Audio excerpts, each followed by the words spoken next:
you basically knowing my ideology, basically you knowing me knowing yours, you can support some of our programs. Is that what you're saying? Why not? And you believe in programs like the Breakfast with Children program and free health clinics? Right on, brothers? We believe they're good things. Uh-huh. As a focal point to organize their mothers and fathers. Uh-huh. Peace. Mm-hmm. There's no educational program here? That's come out of the social action thing. You know, you set that up, brother. I mean, we can't put everything on one piece of paper. What about this bank? Credit union? Mm-hmm. Credit union. Credit union, my brother. Is a bank. Are you hip to credit unions? It is a bank. Yeah, you go and borrow money? Yeah. It's a bank. It's a bank. Owned by the people. Run for the people. And by the people. What will money be given out to people for? Well, the people would decide that. You want to buy, you know, whatever, you know, the people in the community decide. You need some living room furniture, maybe? You need a car, maybe? See, the thing is with me, you dig, I need to know some more about it. I wish you had some more literature about the educational thing here. Because, you dig, as far as we're concerned in the struggle, the way we look at struggle is that this depends on the educational thing, you dig.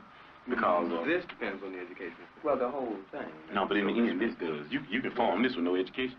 You can form this and this. No, not the way we're talking about forming it. You know, right. We're talking about forming it right. You know, it's not on the paper. We didn't write it on the paper. You can form it right with no education. No. Let me give you an example. Yomo Kenyatta formed the excellent revolution with no education. And on the day of the end thing, Yomo told the motherfucker, said, well, you know, you can educate, hate the enemy, but I'm your brother. I'll help you lead the revolution. Now I'm going to oppress you. Another example, Papa Doc in Haiti. Papa Doc in Haiti hated everything white. Man, you couldn't put this white paper in front of Papa Doc's face. But he moved all the white people out and he took over and be oppressed. He did, because of no education. And the people that had been educated, they just said that we don't hate the motherfucking white people, we hate the oppressor, whether he be white, black, brown, or yellow. So we got to know the educational program to find out what it's going to be in the finale. A lot of people, Yomo Kenyatta is called never a revolutionary, but an ex-revolutionary.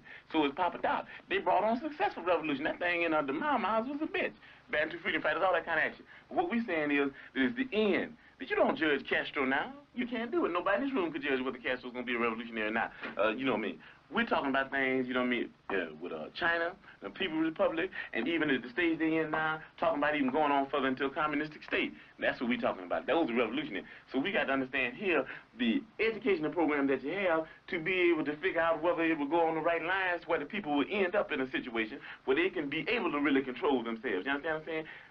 With no education, the people take this local foundation and start stealing money because they won't be really educated to why it's a people's thing anyway. You understand what I'm saying? With no education, you have neo-colonialism instead of colonialism, like you got in Africa now, like you got in Haiti. So what we're talking about is there has to be an educational program. That's very important. As a matter of fact, it's so important for us that a person has to go through 6 weeks of our political education before he can consider himself a member of the party, able to even run down ideology for the party. Why? Because if they don't have an education, then they're nowhere. You dig what I'm saying? They're nowhere because they don't even know why they're doing what they're doing. You might get people caught up in the emotionalist movement. You understand me? You might get them caught up in because they're poor and they want something.